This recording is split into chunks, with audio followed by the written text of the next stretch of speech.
Hi, my name is Tanisha Staggs, and tonight I'm going to talk to you about race, culture, and ethnicity. The first thing I want to do is define all three of those terms because we think we know, we have a working knowledge of it, but some of us might not really be too sure. So, culture, as explained by E.B. Taylor, is like a complex kind of thing. It's a word that includes the knowledge of things that you have, like your sense of belonging, your morals, the art, your values, your in your internal credo on life, if you will. What kind of laws and customs you belong to or agree with or subscribe to, and that this it all comprises who you are as a part of the human race. And with respect to race versus ethnicity, race is a person's physical color, characteristics, skin, hair, eyes. It's all in how they look as their outward appearance. Whereas ethnicity refers to their cultural awareness, their things that they believe in, their cultural traits and religion and ancestry and language.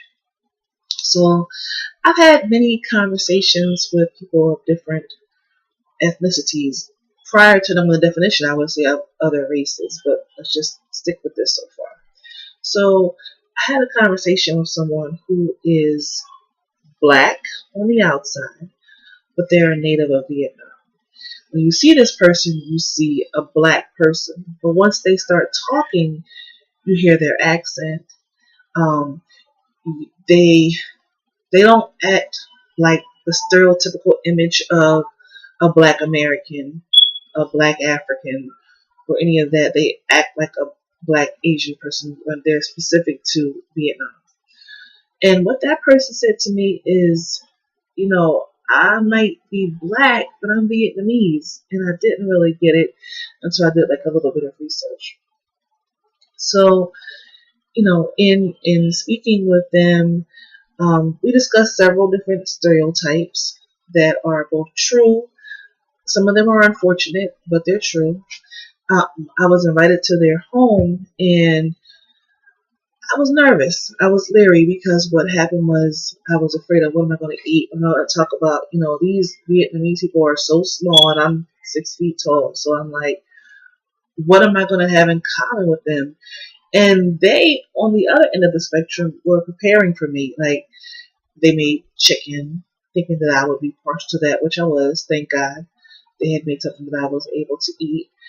But we had really good conversation and dispelled a lot of myths that are unfortunately alive and well when people have a preconceived stereotype of a certain individual or group of individuals based on their color, race, or ethnicity.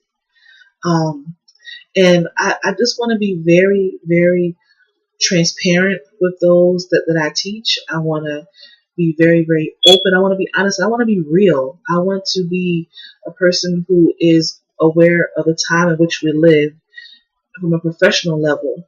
But part of being a professional is doing research and being aware that we are all different, and there are things that we cannot act like stereotypes do not exist, because they do.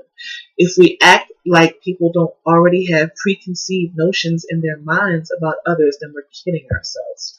So basically, I'm going to talk about the different types of perceptions and stereotypes. Perceptions and stereotypes and how they affect me as an individual. My student, since I'm not a teacher at present, I'll say my child, my children, the other children who I encounter, but mainly my children, because I know what they're learning in their home and what they're being exposed to. I would say that the perceptions and stereotypes that plague myself are, oh, well, because she's black, people are a little bit surprised if you're articulate. They are not necessarily outwardly surprised if you have education, but they're like, oh, good for you. It's kind of a condescending, especially amongst older Americans, older individuals, and I would say maybe over 50.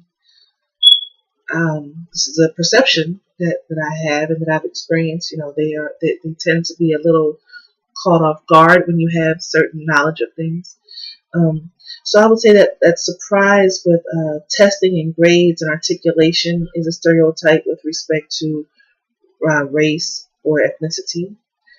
And I would also say that with respect to culture, if post 9/11 with race, religion, ethnicity, and culture, people are often put off when a person who is dressed in complete Muslim attire, when they're friendly, when they're outgoing, because unfortunately there's that negative backlash that people think that Muslims and people who believe in practice Islam are vicious, cold.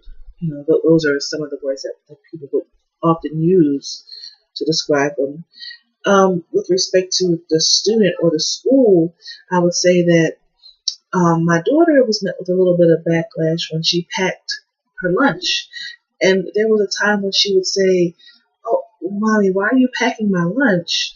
We get the free lunch, and I don't want to be the only person eating a Lunchable or a sandwich. They make fun of me and they look at my lunch as strange." So anytime that you bring something that's not in a container that's like what everyone else is eating, or you deviate from the norm because 99% of her school does receive free lunch or are eligible to receive free lunch and in turn do eat it, you're looked at as a little bit weird. There's a certain perception of you, or are you trying to act like you're better than us? Do you think you're too good to eat our lunch? Things like that. People will assume that there is things like tutoring and low income resources, despite the fact that the area that I live in is in the high to mid range for the family yearly income in Pennsylvania. I live in Collingdale, and the average family income as of 2015 is 49,000, and the average family income for Pennsylvania is 56,000. So, to assume that there are, everyone is low income is a stereotype.